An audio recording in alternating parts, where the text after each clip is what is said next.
Hello, ഇന്ന് ഞാൻ ഡയറ്റും വർക്കൗട്ടൊക്കെ start ചെയ്തിട്ട് എട്ടാമത്തെ ദിവസമാണേ. അപ്പോൾ ഒന്ന് വെയിറ്റ് ചെക്ക് ചെയ്യാമെന്ന് വിചാരിച്ചു. ഇന്നത്തെ എൻ്റെ വെയിറ്റ് 63.35 കിലോ ആണ് കേട്ടോ. എൻ്റെ സ്റ്റാർട്ടിംഗ് വെയിറ്റ് 64.4 കിലോ ആയിരുന്നു.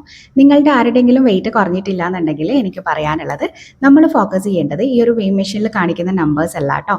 വെയിറ്റ് ലോസ് ആവാത്തതിൽ ഒരുപാട് ഫാക്ടേഴ്സ് ഉണ്ട്.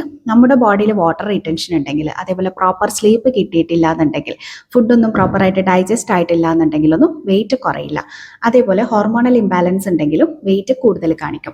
സോ വെയിങ് മെഷീനിൽ വലിയ മാറ്റമൊന്നും കണ്ടിട്ടില്ല എന്നുണ്ടെങ്കിൽ നിങ്ങൾ ആ ഒരു ദിവസത്തെ മൂഡ് മൊത്തം സ്പോയിൽ ചെയ്യരുത്. ഡയറ്റ് സ്റ്റോപ്പ് ചെയ്യാനും പാടില്ല. നമ്മൾ കുറച്ച് നല്ല ഹാബിറ്റ്സ് ബിൽഡ് ചെയ്യാനാണ് നോക്കേണ്ടത്.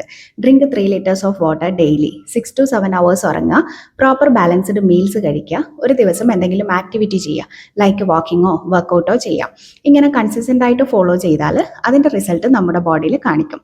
ചിലപ്പോൾ ഇഞ്ച് ലോസ് ആവുന്നുണ്ടാവാം, അതായത് ഇടാൻ പറ്റാത്ത ഡ്രസ്സൊക്കെ ഇപ്പോൾ ഇടാൻ പറ്റുന്നുണ്ട്, പിന്നെ കിതക്കാതെ നടക്കാൻ പറ്റുന്നുണ്ട്, എനർജിയിൽ നല്ല മാറ്റമുണ്ട്, നന്നായി ഡൈജഷൻ നടക്കുന്നുണ്ട്, സ്കിന്നൊക്കെ ഗ്ലോ ആവുന്നുണ്ടെങ്കിൽ അതാണ് റിസൾട്ട്.